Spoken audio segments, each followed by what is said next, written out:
astros no mundo vos resplandeceis, mensagem de vida ao mundo anunciado, da vida e a palavra, com fé proclameis quais astros luzentes no mundo brilheis. Aleluia, aleluia, aleluia, aleluia, aleluia, aleluia, aleluia, aleluia.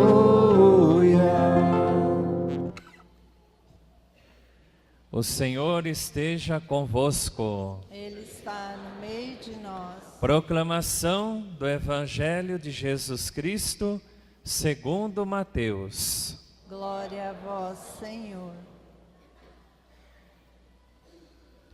Naquele tempo, os fariseus fizeram um plano para apanhar Jesus em alguma palavra. Então, mandaram os seus discípulos, junto com alguns do partido de Herodes, para dizerem a Jesus: Mestre, sabemos que és verdadeiro e que de fato ensinas o caminho de Deus. Não te deixas influenciar pela opinião dos outros, pois não julgas um homem pelas aparências. Dize-nos, pois, o que pensas. É lícito ou não pagar imposto a César? Jesus percebeu a maldade deles e disse: Hipócritas, por que me preparais uma armadilha? Mostrai-me a moeda do imposto. Trouxeram-lhe então a moeda. E Jesus disse: De quem é a figura e a inscrição desta moeda? Eles responderam: De César. Jesus então disse: Dai, pois, a César o que é de César, e a Deus o que é de Deus.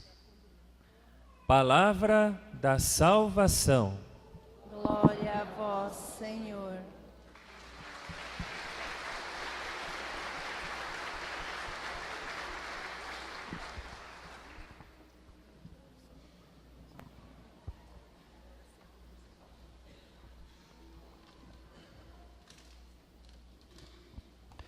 Meus irmãos, minhas irmãs, estamos hoje celebrando o Dia Mundial das Missões, caminhando para o final do mês de outubro, o mês missionário. E o dia de hoje nos convida a rezar por tantos missionários e missionárias espalhados pelo mundo todo, tantas regiões de conflito, regiões onde a palavra de Deus ainda não chegou, e aí estão os missionários e missionárias. Inclusive ontem eu vi um dado que dizia assim: de cada 3 pessoas do mundo, apenas uma recebeu o anúncio do Evangelho. De cada 3 pessoas do mundo, só uma recebeu o anúncio do Evangelho. Então nós vemos que a missão da igreja é grande. A missão da igreja não terminou. Na verdade, a missão da igreja está só no início, não é? E todo ano, para o Dia das Missões, o Papa lança uma mensagem especial. Nesse ano, a mensagem tem como tema a missão no coração da fé cristã. Então, a missão faz parte da vida da igreja. A igreja nasceu missionária e a igreja não pode deixar de evangelizar, de anunciar o reino de Deus.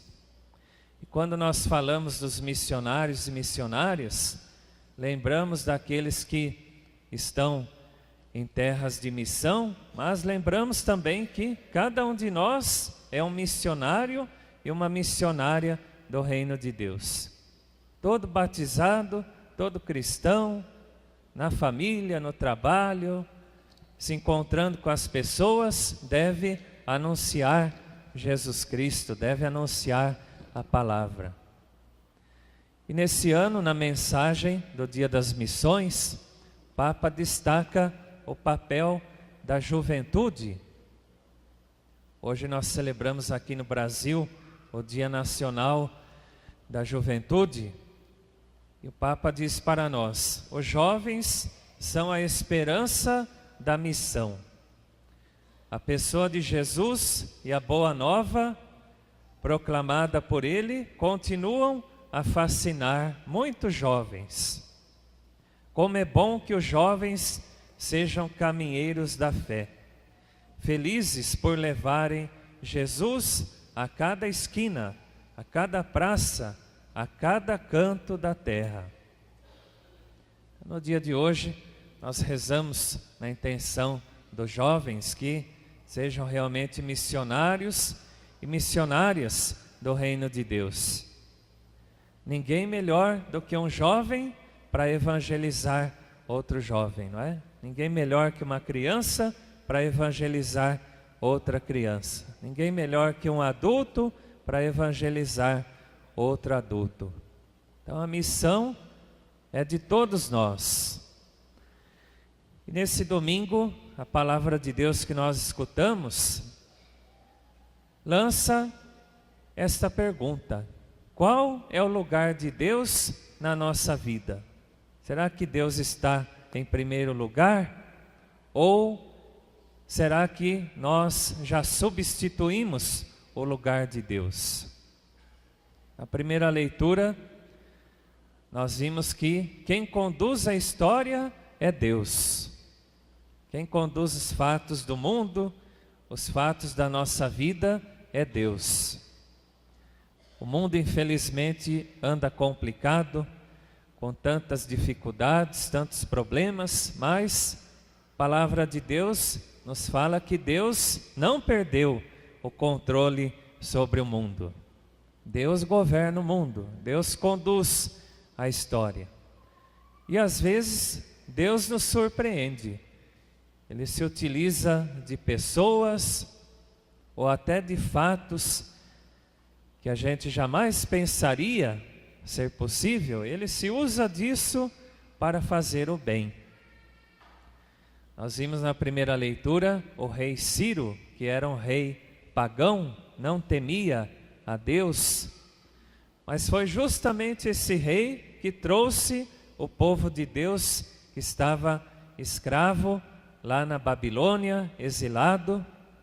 Foi graças a esse rei pagão que o povo de Deus pôde retornar para a sua terra. Então Deus às vezes se usa daquela pessoa que a gente menos imagina para realizar algo de bom por nós. E no Evangelho nós escutamos esse versículo tão conhecido, tão popular: dai a Deus o que é de Deus, dai a César o que é de César. O que será que Jesus quis dizer com essa palavra? Nós vimos que tentaram armar uma armadilha para Jesus, tentaram pegar Jesus. Devemos ou não pagar o imposto ao imperador César? Se Jesus dissesse que deviam pagar o imposto, ele seria condenado como um aliado do império. Se Jesus dissesse que não deveriam pagar o imposto, ele seria também condenado como alguém contra o império. E o imperador, nós sabemos que se colocava no lugar de Deus. Por isso, a sua imagem estampada na moeda. O imperador era Deus. E Jesus nos convida: dai a César o que é de César, dai a Deus o que é de Deus. Ou seja, dai ao mundo o que pertence ao mundo. O que são as coisas do mundo? São os bens materiais, é o poder, é a ganância, enfim, tantas coisas por aí. E o que é de Deus? De Deus é o ser humano, somos nós, fomos criados à imagem e semelhança de Deus. Então, o ser humano deve servir a Deus, colocar Deus em primeiro lugar e não as coisas do mundo. Devemos fazer esta separação, essa seleção na nossa vida, o que de fato é a prioridade para nós. E Jesus nos fala que é Deus. Se colocamos Deus como prioridade na nossa vida, os frutos vão aparecer. Como na segunda leitura hoje, São Paulo elogia esta comunidade dos Tessalonicenses, elogia a sua fé, a sua esperança e o seu amor. E esta carta aos Tessalonicenses é o primeiro escrito do Novo Testamento, primeiro documento do Novo Testamento. E Deus queira que nós também um dia possamos receber esse elogio pela nossa fé, pela nossa esperança em Deus, pela nossa confiança em Deus, principalmente pela prática do amor, da caridade. Então que Deus nos ajude, que celebrando nesse domingo, Dia das Missões, possamos renovar o chamado de Deus na nossa vida, de ser um missionário e uma missionária, levar a fé, transmitir o dom da fé aos nossos irmãos.